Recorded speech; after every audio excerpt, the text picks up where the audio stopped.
Hi, കഞ്ചാവ് കാക്കയുടെ മോള് കാമിത കൊച്ച് ഒരു ട്രസ്റ്റ് തുടങ്ങാൻ പോണെന്ന് പറഞ്ഞിട്ട് ഒരു വീഡിയോ വന്നിട്ടുണ്ടായിരുന്നു. 2-3 ദിവസമായി വന്നെന്ന് തോന്നുന്നു. ഞാൻ ഇന്ന് ശ്രദ്ധിച്ചത്. അപ്പം ഇതിനോടനുബന്ധിച്ചിട്ട് എനിക്ക് പറയാനുള്ള ഒരു കാര്യം, പുള്ളിക്കാരത്തിൻ്റെ ചിന്താധാരയൊക്കെ വളരെ ബൃഹത്തായ ചിന്താധാരയാണ്. മുമ്പ് പുള്ളിയേരി കോന്നി സ്വദേശി ഒരു കോളനിയിൽ താമസിച്ചിരുന്ന പുള്ളിക്കാരത്തിയാണ്. അവിടുന്ന് അത്യാവശ്യം പ്രശ്നങ്ങളൊക്കെ ഉണ്ടാക്കി കുതിരവട്ടത്തേക്ക് ഇങ്ങോട്ട് തിരിച്ചു വരികയാണ് ചെയ്തത്. ഇവിടെ നമ്മുടെ തിരുവനന്തപുരത്തേക്ക് വന്നു. തിരുവനന്തപുരത്ത് വന്ന് അവിടെയും കല്യാണമൊക്കെ കഴിച്ചിട്ട് പിന്നെ അവിടെയുള്ള ആളുകളെയൊക്കെ പറ്റിച്ചും തട്ടിച്ചും ഒക്കെ കുറേ പൈസയും കൊണ്ട് മുങ്ങിയിട്ടാണ് മലബാറിലോട്ട് കയറിയിട്ടുള്ളത്. ഇപ്പം മലബാറിൽ കയറിയിട്ട് സംഖ്യകളെ പറ്റിച്ച് കുറേ അത്യാവശ്യം പേയ്മെൻ്റൊക്കെ ഉണ്ടാക്കി. ഇനിയിപ്പോൾ എന്താന്ന് പറഞ്ഞു കഴിഞ്ഞാൽ ഇനി ഇത് അധികം നാളെ അങ്ങോട്ട് മുന്നോട്ട് പോകില്ലെന്ന് പുള്ളിക്കാരത്തേക്ക് ഏകദേശം മനസ്സിലായി. അപ്പം ഇനി പുതിയ ഉടായ്പം കൊണ്ട് പുള്ളിക്കാരത്തി വന്നിട്ടുണ്ട്. നമുക്കൊന്ന് കേൾക്കാം കേട്ടോ. പിന്നെ വേറൊരു കാര്യമുണ്ട്, കൂടെ ഇരിക്കുന്നത് മേത്തന്റെ മോനാണെന്ന് ഞാൻ ചുമ്മാ പറയുന്നില്ല, വിത്ത് എവിഡൻസ് ഞാൻ പറഞ്ഞുതരാം. ഒരു കാര്യം ഇവൻ പറയണത് കേട്ടിട്ടാണ്, തുടക്കം കേട്ടോളൂ. നമസ്കാരം, വലിയ സ്നേഹം നമസ്കാരം. ഒരുപാട് നാളുകൾക്ക് ശേഷമാണ് ടീച്ചറും ഞാനൊരു സെഷനിൽ വരുന്നത്. ഒരുപാട് ആളുകൾ നമ്മോട് ചോദിക്കുന്നുണ്ട് എന്തുകൊണ്ട് നമ്മൾ ചൊറിയാതെ വയ്യ എന്നുള്ളത് സ്റ്റോപ്പ് ചെയ്ത് അവരെ ചോദിക്കുന്നുണ്ട്. അത് വൈകാതെ തന്നെ നമ്മളത് വീണ്ടും ആ ഒരു രൂപത്തിലേക്ക് മാറുമെന്നുള്ളത് പച്ചയ്ക്ക് പറയേണ്ടതുണ്ട്. കാരണം മറ്റൊന്നും കൊണ്ടുമല്ല, കാരണം ഒരുപാട് കള്ള കേസുകൾ ഞങ്ങൾക്കെതിരെ വരുന്നു. അത് കൃത്യമായിട്ടും ചൊറിയേണ്ടിടത്ത് കൊണ്ടു അവിടെ കൃത്യമായിട്ട് ചൊറി വന്നത് കൊണ്ട് തന്നെ ഒട്ടേറെ കള്ള കേസുകൾ വരുമ്പോൾ നമുക്കത് ഒരു വ്യക്തികൾക്ക് രണ്ട് വ്യക്തികൾക്കൊക്കെ അത് ഫേസ് ചെയ്യുന്ന ലിമിറ്റ് ഉണ്ടല്ലോ. അപ്പൊ അതുകൊണ്ട് തന്നെയാണ് ഞങ്ങൾ പല സമയത്ത് നമ്മൾക്ക് വരുന്ന ഒരുപാട് പ്രശ്നങ്ങളൊക്കെ മാന്യ പ്രേക്ഷകരോട് തന്നെ ഷെയർ ചെയ്യാറുണ്ട്. അത്തരത്തിലൊരു വലിയ വിഷയം ഷെയർ ചെയ്യാതിന് വേണ്ടിയിട്ട് തന്നെയാണ് ഈ ഒരു ലൈവ് സെഷൻ വെച്ചിട്ടുള്ളത്. കാരണം ടീച്ചർക്കും എനിക്കും വ്യക്തിപരമായിട്ട് അറിയുന്ന നമ്മുടെ ഒരു സഹോദരൻ, ആ സഹോദരനെ ഈ ഇവിടെ നിരോധിക്കപ്പെട്ട PFI ഭീകരന്മാരും SDPI ഭീകരന്മാരും ചേർന്നുകൊണ്ട് ഒരു കള്ളക്കേസിൽ കുരുക്കുന്നു. ആ കള്ളക്കേസിൽ കുരുക്കിയ ആ യുവാവിനെ നിരോധിച്ചാടേ, എനിക്കറിയത്തില്ല. SDPI സംഘടനയൊക്കെ നിരോധിച്ചു. മറ്റാരും രക്ഷയില്ലാതെ ഭാര്യയും ഒരു കുഞ്ഞുമടക്കമുള്ള ഒരു ചെറിയ കുടുംബം, ആ കുടുംബത്തിലെ ഏക അത്താണിയായിട്ടുള്ള നമ്മുടെ സഹോദരൻ, ആ സഹോദരനെ രക്ഷിക്കുന്നതുമായി ബന്ധപ്പെട്ട് ഞാൻ ഈ കഴിഞ്ഞ ആഴ്ചയായിട്ട് ഒരുപാട് ആളുകൾ കാണുകയും അതിനുവേണ്ടിയിട്ട് എല്ലാ വീഡിയോയ്ക്ക് മുൻപിലും ഒരു ഇൻട്രഡക്ഷൻ കൊടുത്തുമൊക്കെ മുന്നോട്ട് വരുന്ന സാഹചര്യം തന്നെയാണത്. അപ്പോൾ ആ കേസിന്റെ മെറിറ്റിലേക്ക് നമുക്ക് അത് വെളിപ്പെടുത്താൻ പറ്റാത്തൊരു ബുദ്ധിമുട്ടുണ്ട്. കാരണം ആ വ്യക്തി ആരെന്നും എന്നാണ് കേസെന്നും ഐഡന്റിഫൈ ചെയ്ത് കഴിഞ്ഞാൽ അതിന്റെ അത് ചിലപ്പോൾ രാജ്യദ്രോഹ കുറ്റമായിരിക്കും. അതുകൊണ്ടായിരിക്കും എനിക്ക് വെളിപ്പെടുത്താൻ പറ്റാത്തൊരു സാഹചര്യം ഉള്ളത്. മനസ്സിലായില്ലേ?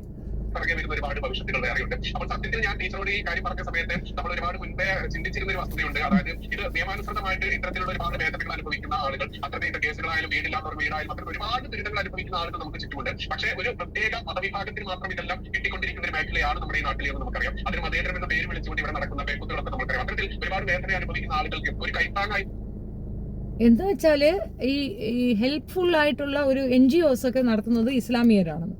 അത് അവർക്കിടയിലുള്ള യൂണിറ്റി. അതിനിപ്പോൾ എന്ത്, അവർക്കിടയിൽ നല്ല യൂണിറ്റി ഉള്ളത് കൊണ്ട് ഞാനതിനെതിരാണ് കേട്ടോ, ആദ്യമേ പറയാം.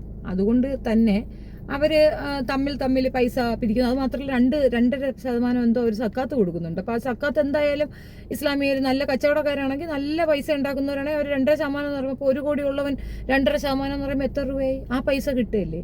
അങ്ങനെ ഓരോ പേഴ്സൻ്റെ കയ്യിൽ നിന്നും കിട്ടുമ്പോൾ എത്ര രൂപ ആവുന്നു? NGO അവർക്കുള്ളത് നല്ലത് തന്നെയാണ്. അത് പക്ഷെ അവരങ്ങനെ മതം നോക്കി കൊടുക്കുന്നവരൊന്നുമില്ല. അങ്ങനെയാണെങ്കിൽ ഇപ്പോൾ യൂസുഫ് അലിയിൽ അവിടെ എല്ലാ ബിൽഡിംഗ് ഉണ്ടാക്കി കൊടുക്കും. അത് ഹിന്ദുമത വിശ്വാസിയുടേതല്ല, ഈഴവൻ്റെ ആണെന്നാണ് ഞാൻ അറിയുന്നത്. ഈഴവ കമ്മ്യൂണിറ്റിയുടേതാണ്. ഏതാണ് ഇപ്പം നമ്മൾ TP മാധവൻ മരിച്ച സ്ഥലമുണ്ടല്ലോ, ഗാന്ധിഭവൻ ഒരു ബിൽഡിംഗ് തന്നെ ഉണ്ടാക്കി കൊടുക്കുന്നു. അതിനകത്ത് എന്ത് മതം അങ്ങേര് കണ്ട്? അങ്ങനെയൊന്നുമില്ല, എല്ലാവരും സഹോദിക്കും. ഇതുപോലെ അറാമ്പറപ്പൊക്കെ പറയുന്നവരെ അവർ മൈൻഡ് ചെയ്യത്തില്ല. അങ്ങനെയാണ് ഞാൻ മനസ്സിലാക്കുന്നത്. ഇനി ബാക്കി കേൾക്കട്ടെ എന്താണ് ഇവൻ പറയണതെന്ന്.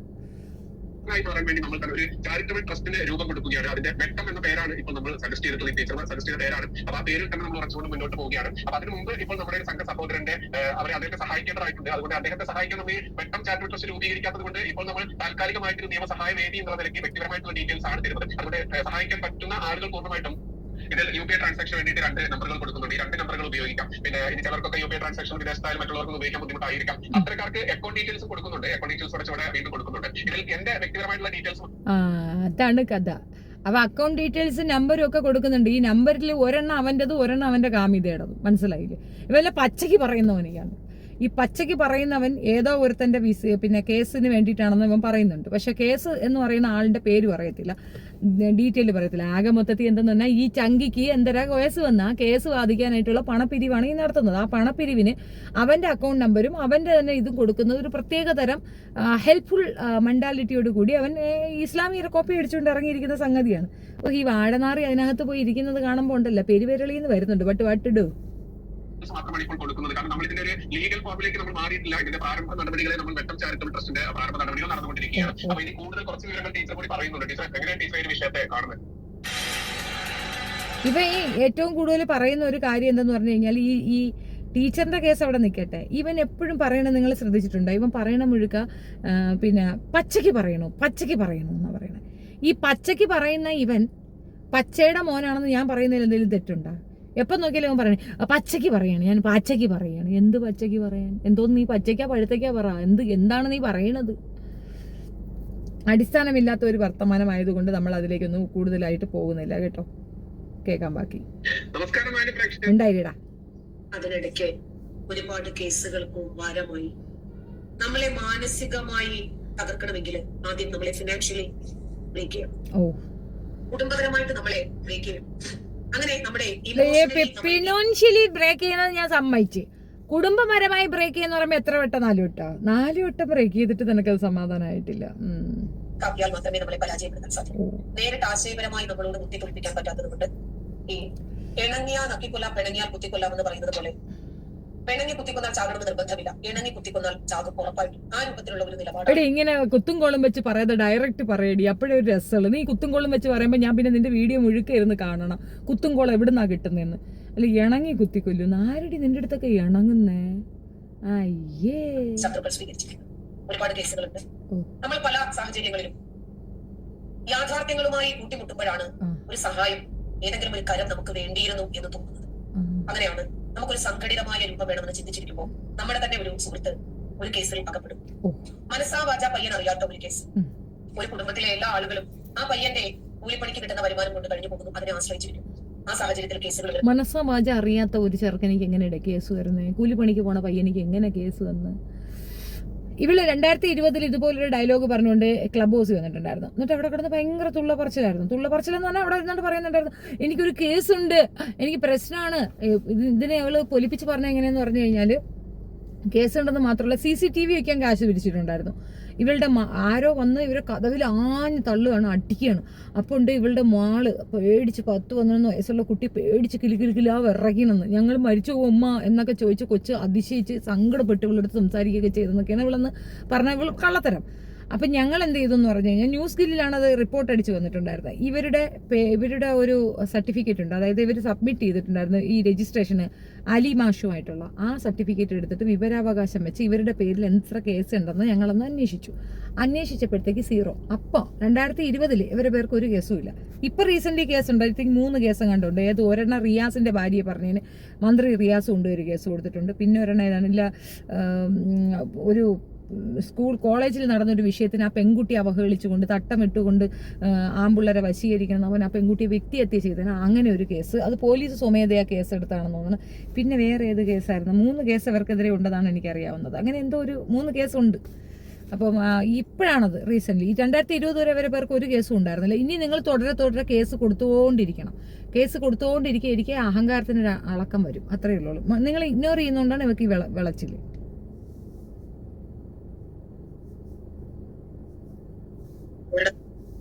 പലയിടത്തും ഇങ്ങനെ വക്കീലന്മാരുടെ ഫീസ്, യാത്ര, ഒരു ദിവസം പോകുമ്പോഴുള്ള ബുദ്ധിമുട്ടുകൾ നമുക്ക് എല്ലാവർക്കും അറിയുന്നതാണ്. ഈ പയ്യനെ സഹായിക്കാൻ ഞങ്ങൾ പരമാവധി ശ്രമിച്ചു. പക്ഷേ ഒരു പ്രശ്നവും ഇല്ലാത്ത ഒരുത്തിന് പലയിടത്തും കേസ് വന്നു. സ്വന്തം കാര്യമായിരിക്കും എഴുന്നള്ളിക്കുന്ന. പരിധി വരെ അത് വിജയിച്ചെങ്കിൽ പോലും ഒത്തുപിടിച്ചാൽ മലയും പോലും എന്നതുപോലെ നമ്മൾ ഒരുമിച്ച് നിന്നാലാണ് ഇതിന് എന്തെങ്കിലും രൂപത്തിൽ ഒരു ഒത്തുതീർപ്പാകും എന്ന് മനസ്സിലാക്കിയിട്ടാണ് ഞങ്ങൾ ഒരു ചാരിറ്റബിൾ ട്രസ്റ്റ് രൂപീകരിക്കാൻ തീരുമാനിച്ചത്. അപ്പോ നമുക്ക് അതിനകത്ത് നാരാന്റെ പൈസ എടുത്ത് തിന്നേണ്ട കാര്യമില്ല. അധ്വാനിച്ച് തിന്നുന്ന ആളുകളാണ് ഒരുപാട് പേര്. ഇപ്പോ ഇന്ന് കണ്ണൂരിൽ നിന്ന് ഒരു പോലീസ് ഉദ്യോഗസ്ഥൻ എന്നെ വിളിക്കുവാണ്. അയാളുടെ മോള് ഒരു കോഴിക്കടക്കാരനുമായിട്ട് കമ്പനിയായി. ആ പെൺകുട്ടി MBBS ഫൈനൽ പഠിച്ചുകൊണ്ടിരിക്കുന്ന പെൺകുട്ടിയാണ് മെഡിക്കൽ കോളേജിൽ. ഒരു രക്ഷയുമില്ല, പിന്മാറ്റി. അപ്പൊ നമുക്കൊന്ന് അങ്ങോട്ടും ഇങ്ങോട്ട് പോകണമെങ്കിൽ ഒരു ദിവസം ഐശ്വരി പുള്ളിക്കാരത്തെ ഈ പ്രശ്നങ്ങളൊക്കെ പരിഹരിക്കുന്ന കേരളത്തിൽ അങ്ങോളം ഇങ്ങോളം ഓടി നടക്കുന്നു. തള്ള പോലീസ് മന്ത്രി നിങ്ങളിത് വല്ലതും അറിയുന്നുണ്ടോ മനുഷ്യ? അല്ല ഇരട്ടച്ചങ്കണ്ട് പരട്ടച്ചങ്കണ്ടെന്നും പറഞ്ഞ അവിടെ കയറി കുത്തിയിരുന്നത് ആ പെണ്ണുങ്ങളാണ് കാര്യം നടത്തുന്നത്. തള്ള പോലീസുകാർ വല്ലതും അറിയുന്നുണ്ടോ? പോലീസിന്റെ ജോലിയും കൂടെ കാമിത ഏറ്റെടുത്തെന്ന്. പോട്ടെ, എന്തിരി വെറുതെ സമയം മെനക്കെടുത്തണം. എന്നാലും നീയാണ് ആ പ്രശ്നം പരിഹരിക്കുന്നത്. കോഴിക്കടക്കാരൻ്റെ മോനുമായിട്ട് അവൻ്റെ പ്രശ്നം എടി നാട് നീളം ഇങ്ങനെ ചുറ്റി വരിഞ്ഞ് നടക്കുമ്പം അല്ലെങ്കിൽ വേണ്ട അതൊക്കെ പറഞ്ഞാൽ പിന്നെ പറയും പിള്ളേരെ പറയണം. എന്തിനു വെറുതെ? നമ്മുടെ വീഡിയോ, നമ്മുടെ ലൈവുകൾ, നമ്മുടെ ഒരുപാട് വിഷയങ്ങൾ നമുക്ക് ബ്രേക്ക് ആവും. അപ്പൊ ഇങ്ങനെ തകർന്നു നിൽക്കുന്ന ഇവരോട് നമുക്ക് വേണ്ടി പൈസ ചോദിക്കാൻ പറ്റില്ല, വക്കീലിന് കൊടുക്കാനുള്ള പൈസ ചോദിക്കാൻ പറ്റില്ല. അങ്ങനെ ഒരുപാട് ബുദ്ധിമുട്ടുകൾ ഉണ്ടാകുന്നുണ്ട്. നമ്മുടെ കയ്യിൽ നിന്ന് പൈസ എടുത്തിട്ടാണ് പലപ്പോഴും ഇതുപോലെയുള്ള വിഷയങ്ങൾ നമ്മൾ ഇടപെടാറ്. നീ എന്തിനിപ്പോ കയ്യിൽ നിന്ന് പൈസ ഒക്കെ എടുത്ത് അതിനകത്ത് ഇടപെടാൻ പോണം? നിനക്ക് വീട്ടിൽ ചുമ്മാ കുത്തിയിരുന്നൂടെ? നിന്റെ ലൈവുകളും നിന്റെ പൊട്ടത്തരങ്ങളും നിന്റെ കള്ളത്തരങ്ങളും വിളമ്പി എവിടെയെങ്കിലും കുത്തിയിരുന്നാ പോരെ? ഇനി അഥവാ നിനക്ക് നല്ല കാശ് കിട്ടണമെങ്കിൽ ഇത്തിരി പൈസ ചെലവാക്കടി, അതിനിപ്പോ എന്ത്, അത് നാട്ടുകാർ തരണോ? അത് കൊള്ളാം. സംഘടിതമായ ഒരു യുഗം ഉണ്ടെങ്കിൽ വളരെ നല്ലതാണ് എന്ന് തോന്നി. അങ്ങനെയാണ് സംഘടിക്കും ശക്തരാകുവിൻ. ഇത് കമ്മ്യൂണിസ്റ്റ് സ്ലോഗൻ ആണല്ലോ. ഇവള് കമ്മ്യൂണിസ്റ്റ് ഏരിയ ആയാ ഇനി. ഓ എന്തായാലും സുഹൃത്തിനെയും സഹായിക്കാം, ഇതുപോലെയുള്ള അനവധി നിരവധി ആളുകളെ സഹായിക്കാം. മുമ്പ് പാലോടുള്ള നമ്മുടെ ഒരു സുഹൃത്ത്, എന്തായിരുന്നു ബിജു ആളുടെ പേര്? അഭിജു പറ ആ പച്ചക്ക് പറയുന്നവനെ, പച്ചയുടെ മോനെ പറയടാ നീ. അവള് ചോദിക്കയില്ല എന്റെ അടുത്ത്. അയാൾക്ക് ഒരു രക്ഷയുമില്ല. നമ്മൾ എന്തായിരുന്നാലും വീഡിയോ ചെയ്യും. അയാൾ ഉദ്ദേശിക്കുന്ന അത്ര പൈസ നിങ്ങൾ എല്ലാവരും കൂടെ തന്നെ അദ്ദേഹത്തിന് കൊടുത്ത അദ്ദേഹത്തെ ജീവിതത്തിലേക്ക് മാറ്റി. പിന്നീട് ഒരുമിച്ചിരുന്ന് ആ പൈസ അയാൾക്ക് കൊടുത്ത ആളുകൾക്ക് നന്ദി പറയാൻ പോലും പറ്റാത്ത രൂപത്തില് ഞങ്ങളെ കെട്ടുപാടിട്ട് കൊടുക്കുകയാണ് ചെയ്യുന്നത്. ഞങ്ങൾക്ക് പിന്നീട് ആ വീഡിയോ ചെയ്യാനോ ഒരുമിച്ചിരുന്ന് ഒരു ലൈവ് ചെയ്യാനോ ഒന്നും പറ്റാത്ത ഒരു സാഹചര്യം ഉണ്ടായി. ഇപ്പോ ഇങ്ങനെ ഒഴുക്കിന് അനുകൂലമായി പോകാതെ ഒഴുക്കിനെതിരെ നീന്താനാണ് തീരുമാനിച്ചിരിക്കുന്നത്. ദേശീയതയ്ക്കൊപ്പം നിൽക്കുമ്പോൾ വരുന്ന ഏത് രൂപത്തിലുള്ള പ്രശ്നങ്ങൾക്കും പ്രതിസന്ധികൾ ജനാധിപത്യ വിശ്വാസികളായ ആളുകൾക്കൊപ്പം ഉണ്ട് എന്ന വിശ്വാസത്തിന് നമ്മൾ കൂട്ടം എന്ന ഒരു ചാരിറ്റബിൾ ട്രസ്റ്റുമായി ജനാധിപത്യവാദിയാ ആശീഷത്തിനെ സപ്പോർട്ട് ചെയ്യുന്നത്. 1 ലക്ഷം സ്ഥിരം മെമ്പർമാരെയാണ് ഉദ്ദേശിക്കുന്നത്. 1 ലക്ഷം ആളുകൾ എല്ലാ മാസവും തള്ളെ 1 ലക്ഷം മതിയാവോ തള്ളെ? കുറഞ്ഞായില്ലേ? സ്വപ്നം കാണുമ്പോ നീ ബൃഹത്തായിട്ടങ്ങ് സ്വപ്നം കാണാതെ 1 ലക്ഷം കൊണ്ട് വയ്യോടി. 1 ലക്ഷം പേര് 100 രൂപ വെച്ചാകുമ്പോ 1 കോടി രൂപ. അയ്യോ എന്തൊരു സ്വപ്നങ്ങളാ. ഈ പ്രയാസം നിഷ്പ്രയാസം നമുക്ക് പരിഹരിക്കാൻ പറ്റും. അനേകം ആളുകളുടെ വീടുകളിൽ നമുക്ക് സഹായം എത്തിക്കാൻ പറ്റും. ഓരോരുത്തർക്കും ചെറിയ രൂപത്തിൽ തള്ളെ ആഭ്യന്തര വകുപ്പെ തള്ളെ നിങ്ങൾ ഇതൊക്കെ അറിയുന്നുണ്ടാ? തള്ളച്ചി ഇറങ്ങി മറ്റേ ബിസകല എത്തിരി നേരം ഉണ്ടായിരിക്കണം. ചാവപ്പെട്ടി ഉണ്ടാക്കി വെച്ച ആളുകൾ കാത്തിരുന്നതുകൊണ്ട് തള്ള എത്തിരി ആള് റെസ്റ്റ് എടുക്കുകയാണ്. ഏത് ബിസകല? ഇപ്പൊ ഇസ്ലാം പേരിലുള്ള ഈ വിശകല ഇറങ്ങിയിട്ടുണ്ട്. അതാണ് കാമിത. പിന്നെ എല്ലാവർക്കും എല്ലാം കൊടുക്കും. നിന്റെ വാപൊത്തി നീത്തി ചുമ്മാ ഇരുന്നാൽ മാത്രം മതി, ആളുകൾ രക്ഷപ്പെടും. അല്ലേ തന്നെ നിന്റെ ഇത് കേൾക്കുമ്പോൾ BP കൂടി നിനക്ക് കിട്ടുന്നുണ്ട്, പൊട്ടിക്കാൻ പറ്റാണ്ട് ആളുകൾ പ്രഷർ അടിച്ച് അസുഖം വരുന്നുണ്ട്. നീ ഒന്നും മിണ്ടാതൊരു മൂലയെ കുത്തിയിരിക്കുവോ, അത് തന്നെ വലിയ ഉപകാരമായിരിക്കും. രോഗികളായിരിക്കുന്ന ആളുകൾക്ക് ആശ്വാസം കിട്ടും. അങ്ങനെ ഒരുപാട് പ്രത്യേകിച്ച് ഇതുപോലെ നിയമത്തിന്റെ പഴുതുകളിൽ കൊടുക്കുന്ന ആളുകൾക്ക് സഹായം കിട്ടും. മുമ്പ് ഞങ്ങളുടെ ഒരു യുക്തിവാദി സുഹൃത്താണ് ജാഫർ, അവരൊരു കേസ് വന്നു. ആ പാവത്തിന്റെ ഫോൺ വരെ പോലീസ് പിടിച്ചു. ആടി അതിപ്പോ എന്റെ ഫോണും പിടിച്ചോണ്ട് പോയി. അതൊക്കെ കൊണ്ടുപോയി തിരിച്ചു തരും. അതൊരു ആപ്ലിക്കേഷൻ കൊടുത്താൽ മതി. അതിന് വലിയ പൈസയൊന്നും ആവത്തില്ല. മാക്സിമം ഈ മതനിന്ദ കേസ് എന്ന് പറയുമ്പോഴത്തേക്ക് എത്രയാണ്? നമ്മളെ ഈ മജിസ്റ്റീരിയൽ ഒഫൻസ് ആണ്. അത് വേറെ എങ്ങും കൊണ്ടുപോകത്തില്ല. മജിസ്ട്രേറ്റ് കോടതി തന്നെയാണ് അതിന്റെ വാദം കേൾക്കുക. അതും ഇന്ന് വരെ അതിനങ്ങനെ പണിഷ് ചെയ്തായിട്ടൊരു തെളിവൊന്നുമില്ല. രണ്ടാമത്തെ കാര്യം എന്ന് പറഞ്ഞാൽ ഇതുപോലെ കുറച്ച് മെനക്കെടുത്താൻ പറ്റും. പിന്നെ മാക്സിമം പോയാൽ ഒരു 3 വർഷത്തെ തടവാണ് ഈ കോടതി കൊടുക്കാൻ തന്നെ സാധിക്കുന്നത്. അതിന് അത്രയും ചിലവൊക്കെ ഉണ്ടെന്ന് ചോദിച്ചാൽ എനിക്കറിയത്തില്ല. ചില സാധനങ്ങൾ മാത്രം, അതായത് ഡിപ്പെൻസ് ഓൺ. ഇപ്പൊ ഇവള് പറഞ്ഞ ചില സംഗതികൾ ഇവക്ക് ജാമ്യമില്ലാത്ത വകുപ്പിന് എടുക്കാൻ പറ്റും. കാരണം ആളുകളുടെ ശ്രദ്ധ മാറ്റി വേറെ രീതിയിലേക്ക് കൊണ്ടുപോയി. മതനിന്ദയല്ല ഇവക്ക്, 3 മതനിന്ദയല്ല ചുമത്തിയിരിക്കുന്നത്. ഇവള് വ്യക്തി അധിക്ഷേപമാണ് നടത്തിയിരിക്കുന്നത്. അതായത് ആ പെൺകുട്ടീനകത്തില്ല, അത് കമ്മ്യൂണിസ്റ്റുകാരാണ്, SFIക്കാരെങ്ങാണ്ടാണ് ആ പയ്യനെ അടിച്ചു കൊന്നിട്ടുണ്ടായിരുന്നത്. അപ്പൊ അതിനകത്ത് കാരണമായത് മറ്റേ കുട്ടിയുടെ എന്താണെന്ന് പറഞ്ഞാൽ ആ കുട്ടിയുടെ വ്യക്തിത്തെയാണ് അവൾ ചെയ്തത്. അത് വലിയ കേസാണ്. അതേപോലെ റിയാസിന്റെ ഭാര്യയെ പറഞ്ഞത്. അപ്പൊ അതും വ്യക്തിഗത കേസാണ്. അപ്പൊ അത് വലിയ കഷ്ടപ്പാടാണ് ഇവക്കെന്ന് തോന്നുന്നു. എന്താ കഥയെന്ന് അറിയത്തില്ല.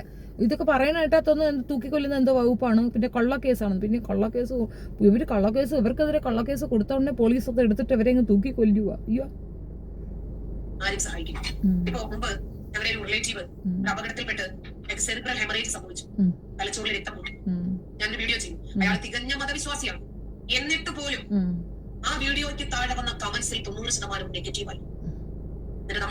അതെന്താണെന്നറിയാമോ? അവൻ തലമണ്ട പൊളിഞ്ഞങ്ങ് ചത്തുപോയാലും കുഴപ്പമൊന്നുമില്ല, നിന്റെ ഇന്ന് പണം വാങ്ങിക്കരുതെന്നുള്ളതായിരുന്നു. അതാണ് വിശ്വാസികളുടെ ഒരു നിശ്ചയം. ഇപ്പൊ ഞാനാണെങ്കിലും അങ്ങനെ തന്നെ പറയും, ചത്ത് മയ്യത്തായി കിടന്നാലും നിന്റെ 1 രൂപയോ 1 ഗ്ലാസ് വെള്ളവും വാങ്ങിക്കരുത്. അമ്മാതിരിയാണ് നീ. നമ്മൾ പണ്ട് ഈ വീഡിയോ ചെയ്യാനെന്നും പറഞ്ഞുകൊണ്ട് നമുക്ക് കൊണ്ടുവന്ന് 10,000 രൂപ ഇട്ടിട്ട് തിരിച്ചിട്ട് കൊടുത്തിട്ട് ഇപ്പോഴും ഇടുന്നുണ്ട് 10,000 രൂപയുടെ കണക്ക് പറയുന്ന കള്ളിയാണ് ഇവള്. അതെല്ലാം പോട്ട്. ക്ലബ് ഹൗസിൽ ഇവള് വന്നിട്ട് ഇവളുടെ സഹോദരന് ക്യാൻസർ ആണെന്ന് പറഞ്ഞിട്ട് പൈസ പിരിക്കാനായിട്ടൊരു ഇത് നടത്തിയാലും 1.25 ലക്ഷം രൂപ ക്ലബ് ഹൗസിലുള്ള പാവപ്പെട്ട മനുഷ്യരെല്ലാം പൊട്ടത്തേക്ക് പിരിച്ചു കൊടുക്കുകയും ചെയ്തു. ആ പൈസയും കൊണ്ടുപോയി പുട്ടടിച്ച്. ആ ചെറുക്കനിക്ക് ഒരു പൈസയും കൊടുത്തില്ല, ചെറുക്കൻ മരിച്ചുപോയി. നീ കൊടുക്കാമെന്ന് പറഞ്ഞ ആളുകളുടെ പേരും കാണിച്ച് പണപ്പിരിവാണ് നടത്തുന്നത് എല്ലാവർക്കും അറിയാം. മനസ്സിലാവാത്ത ചങ്കികൾ മാത്രം ഉണ്ടാക്കും. പിന്നെ ഇവളിപ്പോ ഇതൊരു കൂട്ടം ചാരിറ്റബിൾ ട്രസ്റ്റ് ആണ്, അത് പറയുന്നുണ്ട്, കേൾക്കാം. കൂട്ടം ചാരിറ്റബിൾ ട്രസ്റ്റ് പ്രതീക്ഷിച്ചതിനേക്കാൾ ഏറെ പണം അയക്കു വന്നു. അപ്പോ ഈ കമന്റ് ഇട്ട ആളുകളൊക്കെ വിശ്വാസികളാണ്. ഇവരെ സഹായിച്ച ആളുകളൊക്കെ സംഘികളാ, ചാണക സംഘികളാണ്. ഈ പൈസ വാങ്ങിച്ചതിന് ശേഷം ഈ സഹായം കിട്ടിയ ആള് പറഞ്ഞത് വല്ലാതെ വേദനിച്ചു നോക്കാം. കാരണം ഇത് BJP-ക്കാരുടെ സഹായമല്ല. ഇപ്പൊ ഞാൻ പറഞ്ഞു, BJP-ക്കാർ നിങ്ങൾക്ക് തന്ന സഹായം തിരിച്ചുകൊണ്ടാ നമ്മൾ എത്രയോ അർഹരായ ആളുകൾക്ക് കൊടുക്കാം. ഈ നന്ദിയില്ലാത്ത ടീമിനെ സഹായിക്കേണ്ട കാര്യം. BJP-ക്കാരൊന്നും സഹായം ആരെങ്കിലും വാങ്ങിക്കൂടി? പുഴുത്തോളെ ആരെങ്കിലും വാങ്ങിച്ചോടി? അങ്ങനെ ആരെങ്കിലും വാങ്ങിച്ചെങ്കിൽ തന്നെ സത്യത്തിൽ അവർ സൂയിസൈഡ് ചെയ്യുന്നതിനെ കാട്ടി നല്ലത്. അൻ്റെയൊക്കെ കയ്യിൽ നിന്ന് പൈസ ആരെങ്കിലും വാങ്ങിക്കുന്നതിലും ഭേദം. നീ അതിന് പിച്ചക്കാരിയല്ലേ, നീ ഇപ്പം പിച്ച എടുക്കാൻ വേണ്ടിയിട്ടല്ലേ ഈ ഡ്യൂപ്ലിക്കേറ്റ് ഡ്രാമയും കൊണ്ടിറങ്ങിയ പിച്ചക്കാരി. ഓ, അവള് സഹായിക്കുകയാണ് അത്ര, സഹായി. അപ്പൊ അയാൾ ഒരു വിശ്വാസിയായിട്ട് പോലും പറഞ്ഞത് ഞാനായി പോയി, ബൈജു ആയി പോയി, സെജു ആയി പോയി, നന്ദകുമാർ ആയി പോയി, നമ്മളൊക്കെയാണ് വീഡിയോ ചെയ്തിരുന്നത്. ആ വ്യക്തികളെ നോക്കി വിഷയങ്ങളെ വിലയിരുത്തുന്ന ഒരു സാഹചര്യം ഇന്നുണ്ട്. അതുകൊണ്ട് നമുക്ക് എന്ത് ബുദ്ധിമുട്ട് വന്നാലും ശരി ഇവരെ ആരെയും സമീപിക്കാൻ തീരുമാനിച്ചിട്ടില്ല. അപ്പൊ ഇങ്ങനെ നമ്മൾ ഒരു സംഘമായി നിന്ന്, സംഘടിതമായി നിന്ന് നമ്മളെ കൊണ്ട് പറ്റുന്ന രൂപത്തിൽ എന്തെങ്കിലും ചെറിയ രൂപത്തിൽ ഇൻവെസ്റ്റ് ചെയ്താൽ ഒരുപാട് ആളുകൾക്ക് ഇന്ന് ജീവിച്ചു പോകാൻ ഒരു സഹായമാകുമെന്നാണ് പറയാം. അതുകൊണ്ട് കൂട്ടം ചാരിറ്റബിൾ ട്രസ്റ്റില് സ്ഥിര മെമ്പർ ആകാൻ ആദ്യത്തെ 1 ലക്ഷം ആളുകൾക്ക് മാത്രമേ നമ്മൾ തീരുമാനിച്ചിട്ടുള്ളൂ. അതിനപ്പുറം എത്ര രൂപ വേണം? 1 ലക്ഷം മെമ്പർ വന്ന് വരണം കേട്ടോ. ഇതാണ് ഇൻവെസ്റ്റ് ചെയ്യാം, സഹായിക്കാം. തികച്ചും ഇത് ട്രാൻസ്പെറന്റ് ആയിരിക്കും. എത്രയാണ് ഇതിനകത്ത് പൈസ ഉള്ളത്, എത്രയാണ് വരുന്നത് പോകുന്നത്, എല്ലാ കാര്യങ്ങളും കൃത്യമായി നിങ്ങൾക്ക് അറിയാൻ പറ്റുന്ന സുതാര്യമായ ഒരു മാർഗത്തിലൂടെ തന്നെയാണ്. സുതാര്യം, അത് എവള് എന്റെ പൊന്നു സഹോദരങ്ങളെ, ഇനിയിപ്പോ അത് ആരായിരുന്നാലും ശരി തന്നെ, ഇവളെ വിശ്വസിച്ചുകൊണ്ട് പൈസ കൊണ്ടുപോയി ഇട്ട് കൊടുക്കരുത്. ഇതിനകത്ത് ഈ ട്രസ്റ്റിന്റെ കേസ് പറയുമ്പോൾ ഒരു കാര്യം പറയാം. ഇപ്പം നമ്മളുടെ കേരളത്തിൽ മൊത്തത്തിൽ ട്രസ്റ്റിന് ഒരു ആക്ട് ഉണ്ട്, അതായത് ട്രാവൻകൂർ ട്രസ്റ്റ് ആക്ട്. ഇതിന്റെ പേരിലാണ് മിക്കവാറും ട്രസ്റ്റൊക്കെ രജിസ്റ്റർ ചെയ്യുന്നത്. അപ്പോൾ ഈ രജിസ്ട്രേഷന് ട്രസ്റ്റ് ആക്ടിന് 2 സെക്ഷൻ ഉണ്ട്. ഒന്ന് ട്രസ്റ്റ് ആക്ട് എന്നും മറ്റൊന്ന് സൊസൈറ്റി ആക്ട് എന്നും പറയും. അപ്പോൾ ഈ സൊസൈറ്റി ആക്ടിന്റെ കാര്യം പിന്നെ പറയാം, ആദ്യം ട്രസ്റ്റിന്റെ പറയാം. ഈ ട്രസ്റ്റ് ആക്ട് എന്ന് പറയുമ്പോൾ 5 പേര് ചേർന്ന് ഒരു ട്രസ്റ്റ് തുടങ്ങിയാണ്. പിന്നെ അതിനകത്ത് എത്ര പേരുള്ള മെമ്പേഴ്സിനെ അവർക്ക് ആഡ് ചെയ്യാം. ഓക്കെ, എത്ര മെമ്പേഴ്സ് ആണോ അതിനകത്ത് ആഡ് ചെയ്യുക. അപ്പോൾ അവൾ പറയുന്നത് വെച്ച് നോക്കിയാൽ 1 ലക്ഷം മെമ്പേഴ്സാണ് അവൾ ഉദ്ദേശിക്കുന്നത്. അപ്പോൾ ഇതിന്റെ ഹെഡ് എന്ന് പറയുന്നത് ഇവളും പച്ച ബൈജു ആയിരിക്കും. തീട്ടം ബൈജു അവളും കൂടെ ചേർന്ന് ട്രസ്റ്റ് തുടങ്ങുകയാണ്. അതിലേക്ക് 1 ലക്ഷം പേര് ആഡ് ചെയ്യാന്നാണ് ഇവള് പറയുന്നത്. മിനിമം ഒരു 100 പേരെങ്കിലും പോയി 100 രൂപ വെച്ചിട്ട് കൊടുക്കും. മാസം 100 രൂപ വെച്ച് 100 പേര് ഇടുമ്പോൾ തന്നെ 1 രൂപ കിട്ടില്ലേ, കയ്യിൽ കിട്ടുന്നില്ലേ. അപ്പോൾ അതായിരിക്കും പുള്ളിക്കാരത്തിയുടെ ഉദ്ദേശ ലക്ഷ്യം. എന്ത് തന്നെ ആയാലും അത് ഇടാൻ പോകുന്നവരൊന്ന് മനസ്സിലാക്കാൻ വേണ്ടി പറയുന്നുണ്ട്. എനിക്കറിയത്തില്ല അവരിലേക്ക് ഇത് എത്തുമോ ഇല്ലയെന്ന്. പൊതുവിലെ എല്ലാ ട്രസ്റ്റുകളും ഇപ്പോൾ SNDP ആണ് ഇവിടുത്തെ ഏറ്റവും വലിയ പേര് കേട്ട ട്രസ്റ്റ് എന്ന് പറയുന്നത് SNDP ആണ്. അതിനകത്തും ഈ 3 ക്ലാസ് ആയിട്ട് ഡിഫറൻഷിയേറ്റ് ചെയ്ത് തിരിച്ചിട്ടുണ്ട് മെമ്പേഴ്സിന്. A class member, B class member, C class member ആയിട്ട് തിരിച്ചിട്ടുണ്ട്. അതിൽ A ക്ലാസ് മെമ്പേഴ്സ് 1 ലക്ഷം രൂപയാണ് അതിനെ കൊടുക്കുന്നത്. ഈ 1 ലക്ഷം രൂപ കൊടുക്കുന്ന ആൾക്കാർക്ക് SNDP ജനറൽ സെക്രട്ടറി സ്ഥാനത്തേക്ക് ഇലക്ഷന് നിൽക്കാനുള്ള അധികാരം കൊടുക്കുന്നുണ്ട്. അതേസമയം B ക്ലാസ്, C ക്ലാസ് എന്നൊക്കെ പറയുന്നവർക്ക് കുറച്ചുകൂടെ ഇത് പവറുകൾ കുറയും. പിന്നെ അതിനകത്ത് ആരാണോ, അപ്പം അവർ ഈ SNDP ട്രസ്റ്റ് എന്നും SNDP എന്നും ഉണ്ട്. അപ്പം SNDP ട്രസ്റ്റിന്റെ കാര്യം എന്ന് പറഞ്ഞാൽ അതിലൊക്കെയാണ് സ്കൂളും കോളേജും ഒക്കെ ഉള്ളതെന്നാണ് എനിക്ക് മനസ്സിലായിട്ടുള്ളത്. അതേസമയം ഈ ട്രസ്റ്റ് ആക്ട് പ്രകാരമാണ് ഇത് രജിസ്റ്റർ ചെയ്യുന്നതെങ്കിൽ എത്ര പേരുണ്ടോ അതിനകത്ത് ആൾക്കാർ, മെമ്പർഷിപ്പ് അല്ല, അത് എത്ര പേര് ചേർന്നാണ് ഒരു ട്രസ്റ്റ് രൂപീകരിക്കുന്നത്, അവരാണ് ഇതിന്റെ ശരിക്കുള്ള ഓണേഴ്സ്. ഇപ്പോൾ 5 പേര് ചേർന്ന് ഒരു ട്രസ്റ്റ് രൂപീകരിക്കുന്നത് വയ്ക്കുക. ഈ 5 പേര് 50,000 രൂപ 2.5 ലക്ഷം രൂപയുടെ ഒരു അസറ്റോട് കൂടി ഒരു ട്രസ്റ്റ് ഓപ്പൺ ആക്കി. ഈ പറയുന്ന 2.5 ലക്ഷം രൂപയുടെ ഓണേഴ്സ് ഈ 5 പേര് തന്നെയായിരിക്കും. പിന്നെ അതിനകത്ത് ഒരുപാട് പേര് വന്ന് ജോയിൻ ആവും മെമ്പേഴ്സായിട്ട്. അവർക്കൊന്നും വലിയ മൂല്യമൊന്നുമില്ല, അവർ ജസ്റ്റ് മെമ്പേഴ്സ് മാത്രമാണ്. അവർ കൊണ്ടിടുന്ന പണവും ഉപയോഗിക്കാൻ കഴിയുന്നത് ആ 5 പേർക്കായിരിക്കും. അവർ തുല്യമായിട്ട് അത് വീതിച്ചെടുക്കാം. അവർക്ക് പരസ്പരം ഒരു ധാരണയുണ്ടെങ്കിൽ ആ പൈസ ക്രയവിക്രയം ചെയ്യാനുള്ള അധികാരം അവർക്കേ ഉള്ളൂ. അതേസമയം സൊസൈറ്റി ആക്ട് എന്ന് പറയുന്നുണ്ട്, ട്രാവൻകൂർ സൊസൈറ്റി ആക്ട്, അതിനകത്ത് രജിസ്റ്റർ ചെയ്യാം. അത് കുറച്ചുകൂടെ ട്രാൻസ്പെറന്റ് ആയിരിക്കും.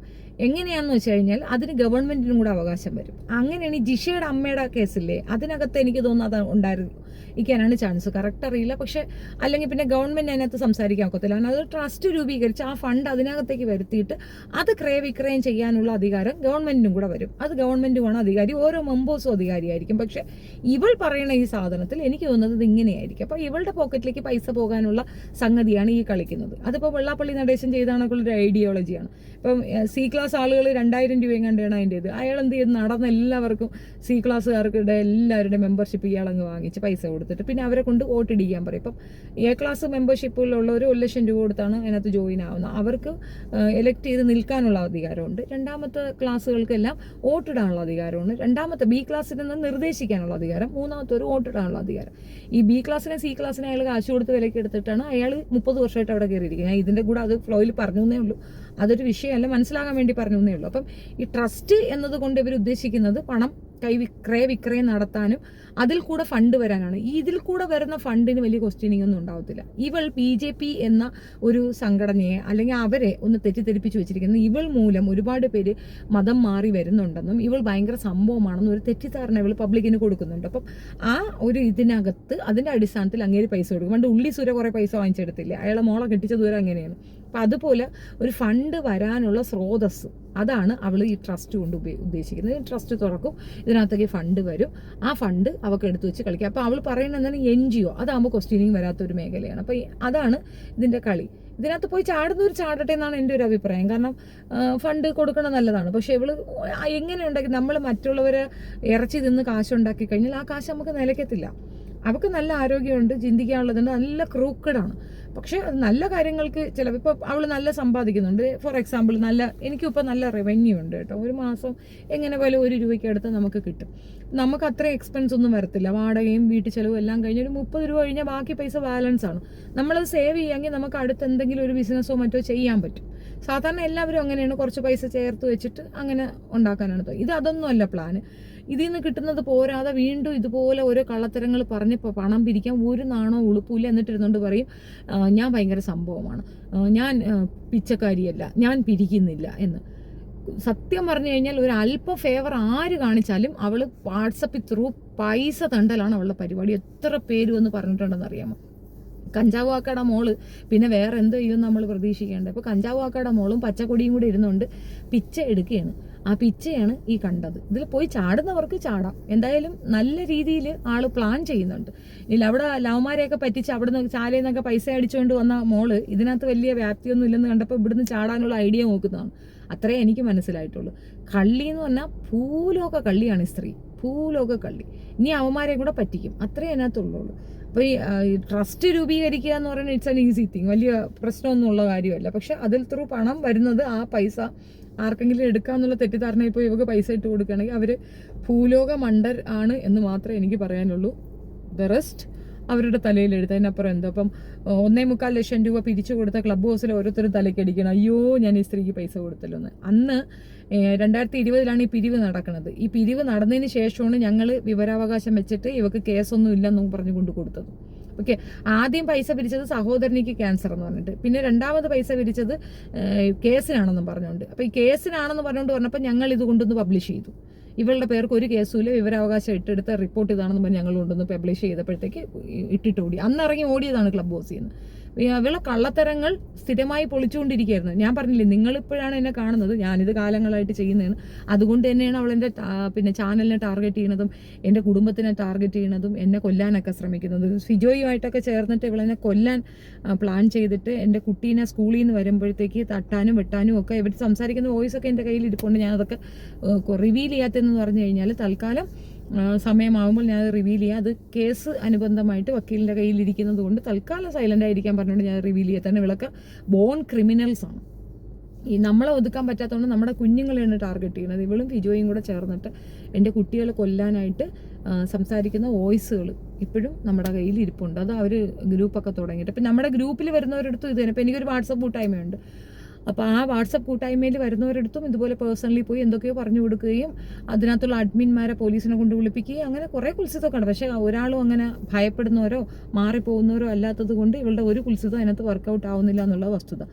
ഇതൊരു യുദ്ധം പോലെയാണ് എനിക്ക് ഫീൽ ചെയ്യുന്നത്. കാരണം ഇതുപോലുള്ളൊരു വൃത്തികെട്ട സത്വം ഒരു സമൂഹത്തിനെ അപരവൽക്കരിക്കാനും നശിപ്പിക്കാനുമായി ഇറങ്ങി നിൽക്കുമ്പോൾ നമ്മളുടെ ഒരു ധാർമ്മികതയാണ് അവർക്കൊപ്പം നിന്നുകൊണ്ട് ഇത് ചെയ്യണമെന്നുള്ളത്. അപ്പോൾ സ്ഥിരമായിട്ട് ഞാനിത് ചെയ്യുന്നതിനും എല്ലാവരും വന്നിട്ട് ഒത്തിരി എനിക്ക് വാട്സപ്പിലൊക്കെ ഒത്തിരി മെസ്സേജുകൾ വരാറുണ്ട്, നിങ്ങളിത് പറയരുത്, മതിയാക്കൂ, വിടൂ എന്ന്.